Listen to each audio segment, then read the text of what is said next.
আসসালামু আলাইকুম এভরিওয়ান, আশা করি আপনারা ভালো আছেন। আলহামদুলিল্লাহ আমি আপনাদের দোয়াতে অনেক ভালো আছি। আজকে চলে আসলাম আমরা স্ট্রিট ফুড খেতে, সেটা হচ্ছে চিংড়ির চপ। সেটাই আপনাদেরকে খেয়ে দেখাবো। চলুন এবার একটু চিংড়ির চপটা খেয়ে দেখি। ভাই একটা চিংড়ির চপ দেন। চিংড়ির চপটা নিলাম, চিংড়ির চপটা ভালোই আছে, খেয়ে দেখি কেমন লাগে। অসাম আছে। এখন আমি তো খেলাম এবং সাধারণ মানুষের কাছে খেয়ে আপনাদেরকে জানাবো। চলুন জানানো যাক। এবার সাধারণ মানুষের কাছে জানা যাক এই চিংড়ির চপটা কেমন। ভাই আপনারা যে চিংড়ির চপটা খাচ্ছেন কেমন? আসলে ভাই অসাধারণ, অনেক ভালো লাগছে খেতে। অনেক ভালো লাগছে। আপনার কাছে কেমন লাগছে ভাইয়া? অনেক সুন্দর, অনেক মজা। আপনার কাছে? অনেক সুন্দর, অনেক মজা। আশা করি এই চিংড়ির চপটা আমার কাছে অনেক ভালো লেগেছে এবং আপনারা রাস্তাঘাটে চিংড়ির চপটা পেয়ে যাবেন। এবার ভাইয়ার দোকানের নামটা তো বলা লাগবে, তাই না? চলুন এবার ভাইয়ার দোকানের নামটা একটু জেনে দিই আপনাদেরকে।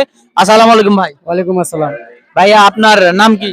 আমার নাম মোহাম্মদ রঞ্জু ব্যাপারী। আপনি মানে এই যে এত সুন্দর চিংড়ির চপ, এটা কোথায় কোথায় ব্যবসা করেন? আমি সব জায়গায় ব্যবসা করি। রাজশাহী শহরের ভিতরে? রাজশাহী শহরের ভিতরে 13 খাদিয়া স্টেডিয়ামে, সব জায়গায়। সব জায়গায়? জি। আমার নাম মোহাম্মদ রঞ্জু ব্যাপারী। রঞ্জু ব্যাপারীর দোকানে আপনারা পেয়ে যাবেন এরকম সুন্দর চিংড়ির চপ।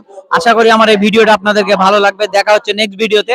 আর আমার ভিডিওটা যদি আপনাদেরকে ভালো লেগে থাকে তাহলে আমার ফেসবুক পেজ এবং ইউটিউব চ্যানেলটাকে একটু সাবস্ক্রাইব করে দিবেন।